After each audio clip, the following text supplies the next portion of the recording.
Do you want to avoid excessive workload and very long working hours in management consulting? Then this video is for you.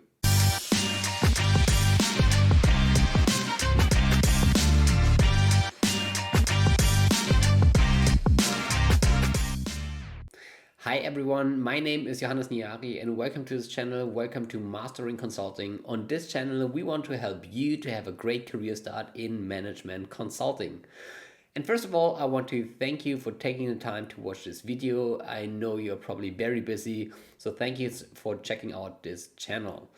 And today we have a very interesting topic. We will talk about 4 ways to reduce high workload in management consulting. This video will mainly help you in 4 ways. So first of all, it will help you to improve the overall quality of your work. It will second enable you to structure your workload much better in advance. It will third help you to have more energy to support your consulting team in the best possible way. And fourth, of course, it will reduce the overall workload so that you have more time doing fun activities. The tips that I want to share with you are based on my own 3 years of experience as a management consultant and on many mentorings and coachings that I did for interns or junior consultants. But although work is very important for all of us, keep in mind that it's also very important to have a healthy work-life balance. So although this channel is all about your career development, keep in mind that there's also a life besides work. So with that being said, let's talk about 4 ways to reduce your workload in management consulting. Before we start, let me share a backstory with you. So when I started out in management consulting a couple of years ago, I was very ambitious and of course I wanted to show what I was capable of. So I accepted every task that was out there. I worked very long hours. I tried to be the hardest working person in the consulting team. And yeah, obviously this led to a very high workload. Unfortunately, over the time, so after a couple of months, I got less and less sleep and my overall quality decreased. So I made some sloppy mistakes and this led eventually to negative feedback from my project manager. So we had a discussion and I was kind of disappointed or angry because I put so much work into my project, but nevertheless I got some negative feedback. So I went to my mentor and discussed the situation with him. And he gave me a very good advice. He said, Johannes, your problem is that you're doing too much. And he said, it's better to only do a few tasks very well than to do many tasks wrong. And we had a very good discussion and he gave me 4 tips to reduce my workload, and these are the tips that I want to share with you today. And these tips helped me over the last 3 years to improve my quality of the work, to reduce my workload, but even more important, they made me much more self-confident because I got the feeling that I have the full control over my workload now. Tip number 1 that I want to give to you is that you learn to say no. And as I just described, I know that especially at the beginning, it's very difficult to say no if you receive a task because obviously you want to show what you're capable of, you want to show that you contribute to the company, so you say yes to every task out there. But it's very important to understand that if you say no, you're not only helping yourself, but you're also helping the person who wants to give you the task. Because keep in mind, for the person who wants to give you a task, it's very important that they know what kind of quality they can expect, and it's also important for them that you meet the required deadline. So instead of delivering poor quality or not meeting the deadline, it's better to not accept the task at all, and that the person who wants to give you the task can look for other options.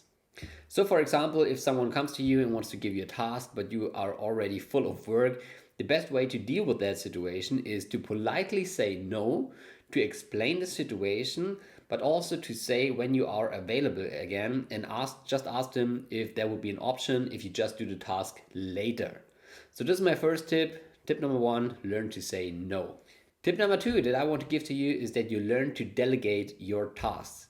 So I know it was certainly the case for me. So especially at the beginning, you want to do everything yourself because you want to show what you can and you also want to learn a lot of things. But it's very important that you understand that as a consultant, your time is very valuable for the firm and for the client.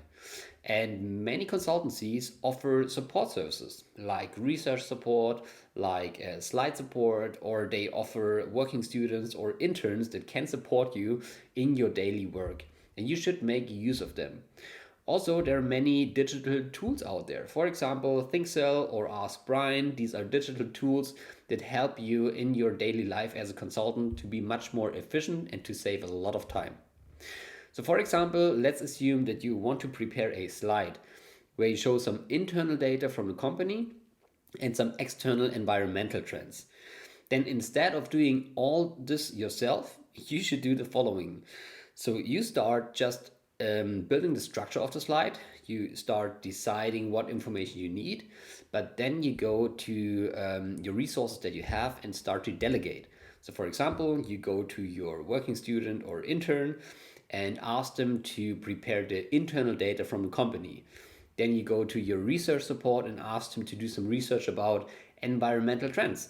And once you have it, and once you put it all together on a slide, you send the slide to your research to your slide support, and they finalize the slide and make it look nice.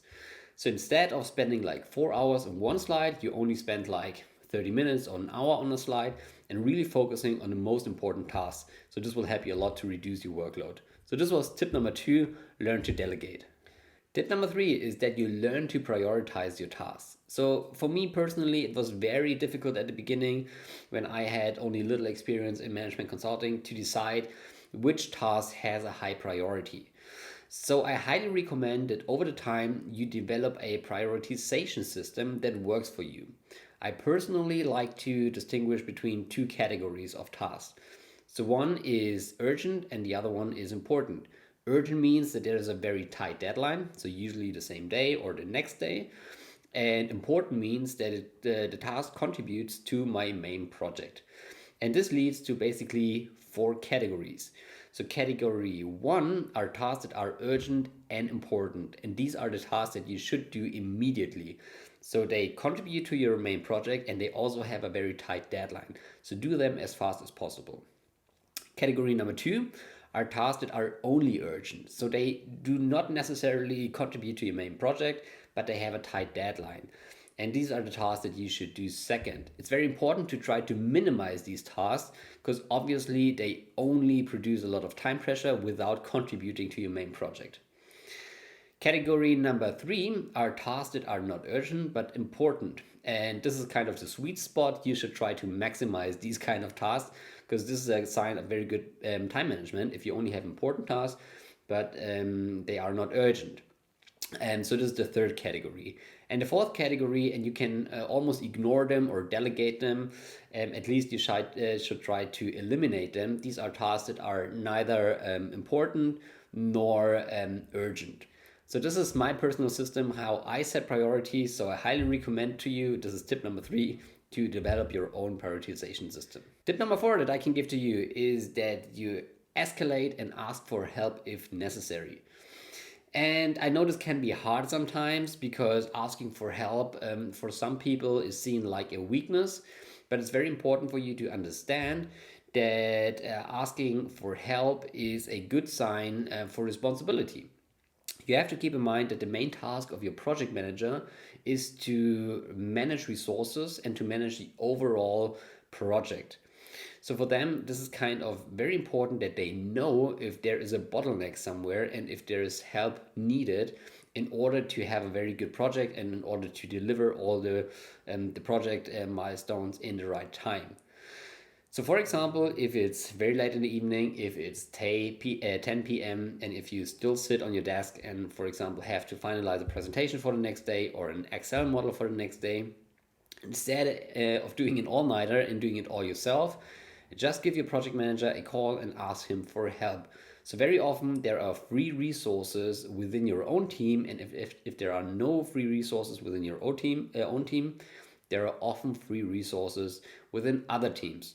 So your manager is most likely able to find people who can help you, that you don't have to spend the entire night working on those 2 deliverables.